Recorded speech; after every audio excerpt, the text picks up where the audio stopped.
So, would you like to know how to dominate in Sifu? Well, you've come to the right place.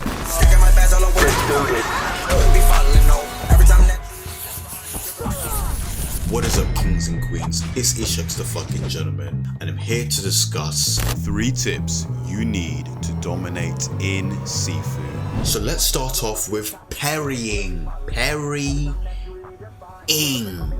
This is pretty much evading your enemy's incoming attacks without taking any sort of damage. And I just cannot stress this enough, man. I literally cannot stress this enough. This is an essential Boy, if you don't skill to learn, okay? Because as you progress, there are certain bosses in this game where you will have to parry out of the way of their attacks, or you will not defeat the boss. And you know what, I'm gonna have to say it now, this will take some practice, this will take some training, and there's no better place to do it than the training simulation, getting in there, toggling on aggressive and trying to parry the opponent's incoming attacks. Weapons, ching ching ching. So before you engage in a fight, these are 3 things that you need to take in consideration when it comes to weapons. Is there any weapons? Where are the weapons located?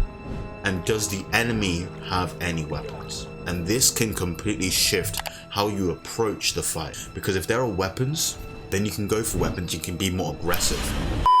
If the enemy has weapons, you do need to be conscious when you're in a fight, because if they throw that motherfucking thing at you, bro, it will stun you, giving the enemies even more opportunities to hit you. But in a game where dying is such an imperative thing, you cannot afford to take damage. You just cannot afford to take damage if you want to complete this game and if you want to dominate. 1v1s. What do I mean by this? When you're fighting enemies, right, there's a massive horde of enemies that are coming in. It can be very difficult. I don't care who you are. I don't care if you're Bruce Lee. I don't care if you're Chuck Norris. I don't care if you're Michael J. White. I don't care if you're Jet Li.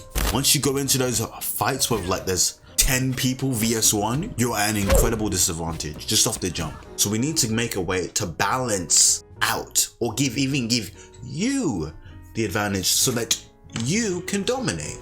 And how do we do this? By making the fights 1v1s, not playing the enemy's game, but letting them play your game, okay? Using the previous tips we've said, again, weapons, throwing them, stunning, so that you can stun someone so they're out of commission, so you can focus on a certain enemy.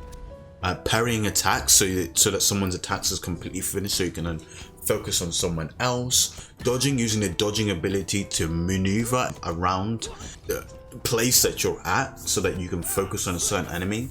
But the point I'm trying to say is using the previous tips to separate your enemies, to give you the opportunity to get those 1v1s. The last tip, again, super important, get those 1v1s, bro. Thank you guys for watching this video. I've really enjoyed this game. I really enjoyed this game, and I hope you do too. Hope you fucking dominate. Stay happy, stay healthy, stay safe, guys, and later, skater.